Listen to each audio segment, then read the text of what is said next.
Hello students, আমি তোমাদের Nitish sir জ্ঞানজ্যোতি coaching সেন্টারের পক্ষ থেকে তোমাদের প্রত্যেককে জানাই আরো একবার স্বাগত।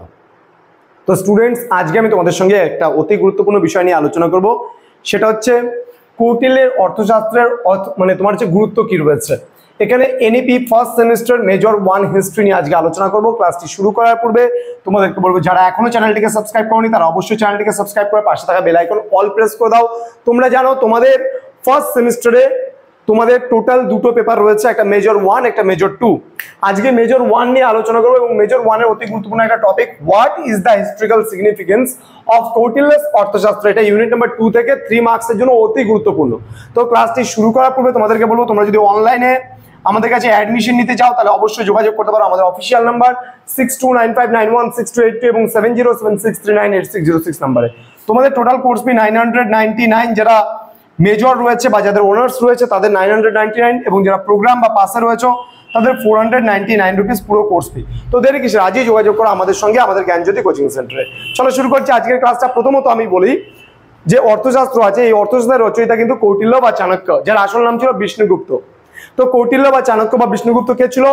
তিনি ছিলেন চন্দ্রগুপ্ত মৌর্যের কিন্তু প্রধানমন্ত্রী এবং প্রধান পরামর্শদাতাও বলতে পারো।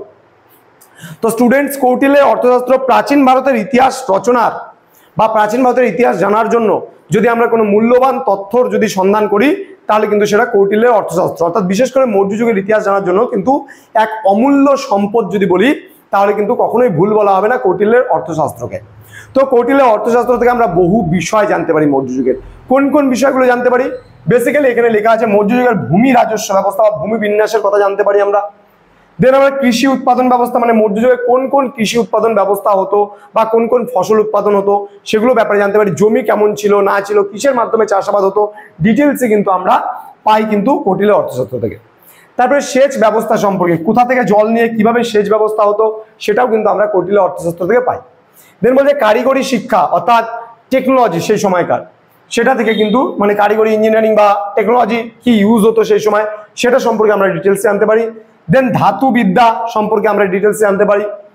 অন্তর বাণিজ্য সম্পর্কে আমরা জানতে পারি। দেন বৈদেশিক বাণিজ্য সম্পর্কে আমরা ডিটেলসে জানতে পারি। এখানে রাজস্ব ব্যবস্থা মানে ট্যাক্সের সিস্টেম সম্পর্কে জানতে পারি। রাষ্ট্রীয় বেসরকারি উদ্যোগ এগুলো সম্পর্কে কিন্তু আমরা ডিটেলসে কিন্তু পুরোপুরি আমরা পেয়ে থাকি কৌটিল্যের একমাত্র অর্থশাস্ত্র থেকেই।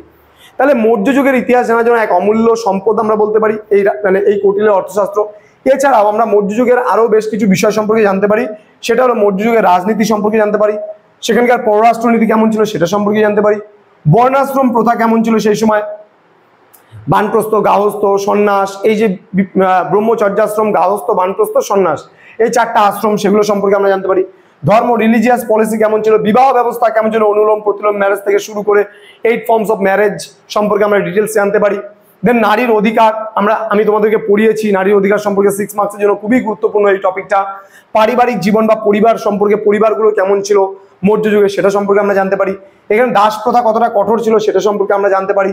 দেন জীবিকা সম্পর্কে, মৌর্য যুগে মানুষ কোন কোন জীবিকা মানে নির্বাহ করতো সেটা সম্পর্কেও কিন্তু আমরা ডিটেলসে পেয়ে থাকি কৌটিল্যের অর্থশাস্ত্র থেকে। তাহলে সব মিলিয়ে বলতে গেলে সমাজের বিভিন্ন দিক বা রাষ্ট্রের বিভিন্ন দিক, অর্থনীতির বিভিন্ন দিক, প্রত্যেকটা বিষয় সম্পর্কে কৌটিল্য যেভাবে তার অর্থশাস্ত্রে তুলে ধরেছেন তাতে কিন্তু সত্যিই বলতে কোনো দ্বিধাবোধ নেই যে মৌর্য যুগের ইতিহাস জানার এক অমূল্য সম্পদ আমরা যদি বলি তাহলে কৌটিল্যের অর্থশাস্ত্র বললে কিন্তু কখনোই ভুল হবে না।